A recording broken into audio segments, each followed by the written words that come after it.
I said to someone the other day too, because you know, as a writer, you're writing things, and I think if someone just handed that over to a studio and said, "Hey, what do you think?" they'd be like, "Get out of here! This is ridiculous," because it is unbelievable, right?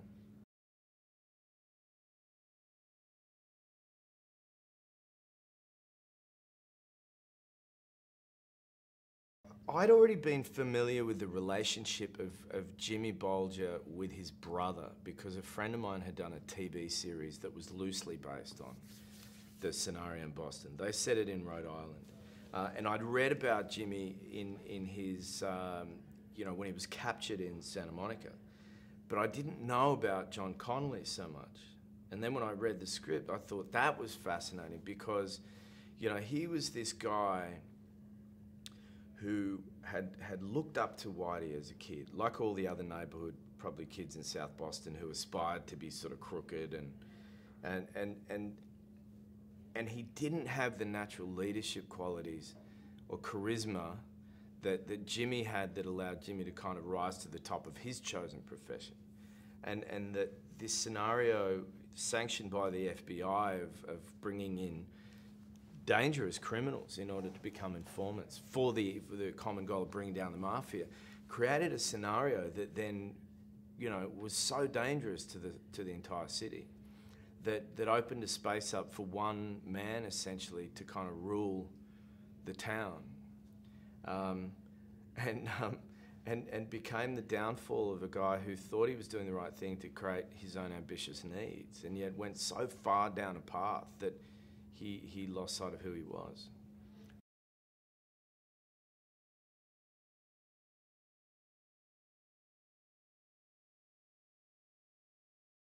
The question of whether a person feels they're doing the right thing or is aware that they're doing the wrong thing is not as easy to define, I think, as it is for people who are pretty morally righteous and are looking at it from the outside.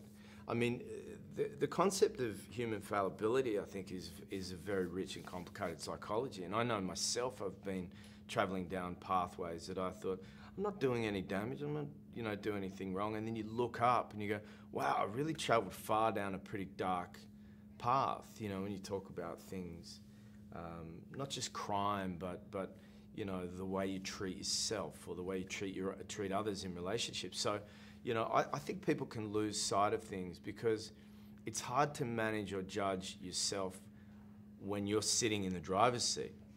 You know, it's hard to tell the velocity of something when you're in the driver's seat. You need to be outside to really judge it for real.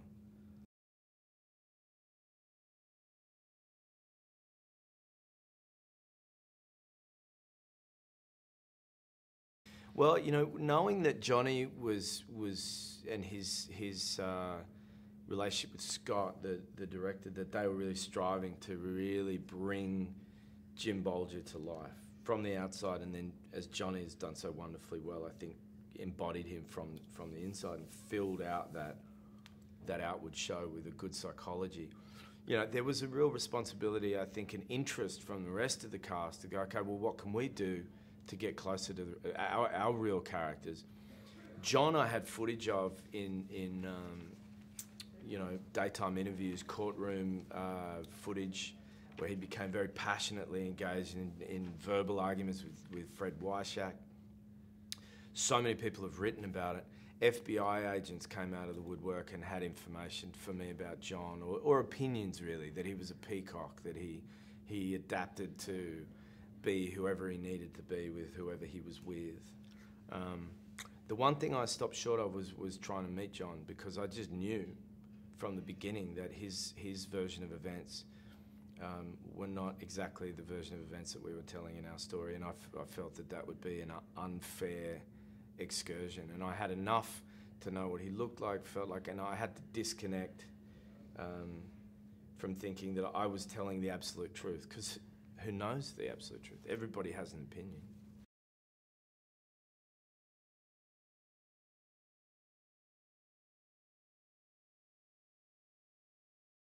Fantastic, and you know, the same can be said about the smorgasbord, the starting lineup of the whole movie that Scott had assembled. It seemed like every day I went to work, either I was doing these fantastic, chilling kind of scenes of negotiating the relationship with Jimmy, you know, opposite Johnny, or you know, I would turn up and suddenly Kevin Bacon was at my throat, and you know, Peter Sarsgaard was trying to squirm his way out of something, and you know, I had the best time. I think in many ways I'm the axis of relating to all of the different players in the movie, and all of them are excellent. Particularly, I was fascinated to get to know, and get to love Julianne Nicholson, whose scene with Jimmy in the, you know, upstairs at the Connolly house is one of my kind of all-time favourite scenes in the movie. It's so... I really want to rip Johnny's head off after I saw the screening of the movie. And it felt so terrible for John Connolly, because I was like, what a spineless guy, what a terrible predicament to let that guy go up and hang out with his wife. Like, he should have done something.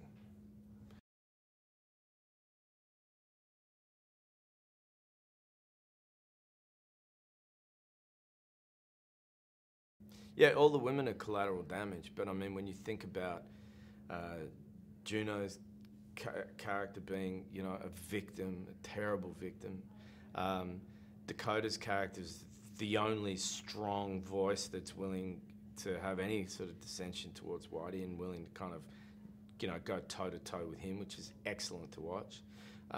And Julianne, you know, playing Marianne, John's first wife, who watches her husband drift away, and yet again is willing to be strong enough to call him on his transformation, his golden transformation.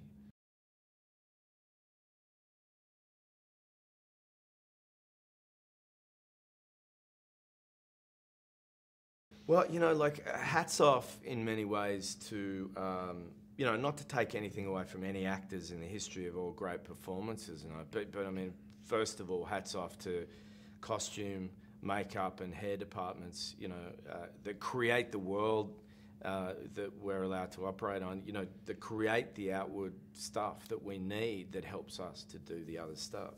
But yeah, I mean, the embodiment of a character is one thing, you know. Transformation for a movie like this, to me, is a real gift. It's like, you know, you create a scenario where you get to be somebody else, and it's a fun place to be. You put a lot of pressure on yourself to do it, but once you feel comfortable doing it, it's a great freedom.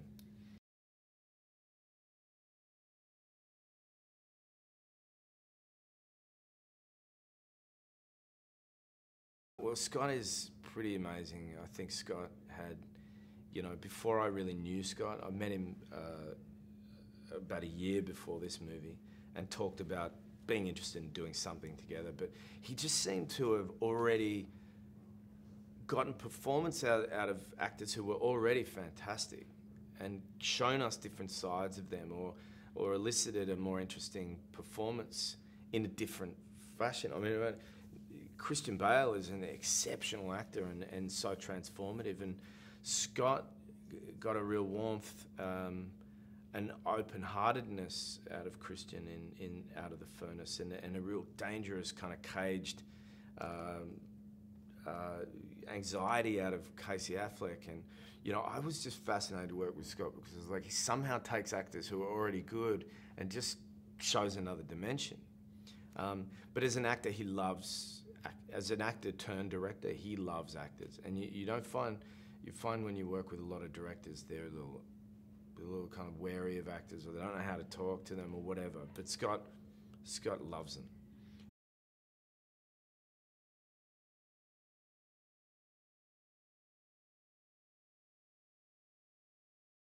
Scott would say, like, he would never have shot the movie if it wasn't for the fact that he could shoot in Boston. You know, Boston's...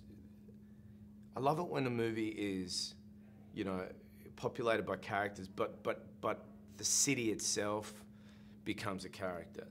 And the essence of the city, or the essence of the section of South Boston, becomes the hotbed for why this story can even exist. That sense of loyalty that is layered by culture, of Irish culture, of the religion that's tethered to that, of the color of a person's skin, of the neighborhood boundaries, that all become far more, that take precedent over the law, is a really weird and interesting scenario. And Boston delivered up another gift for us, which was that because we were there, people just sort of kept coming to us with stories. You know, I knew John. I knew a woman that ran a manicuring, like, nail salon, and John used to come in there and, you know, he used to swan around and get a manicure. And I knew someone who'd, like, sold Whitey a car, and, you know, everybody had an opinion and a story, and that was good for us.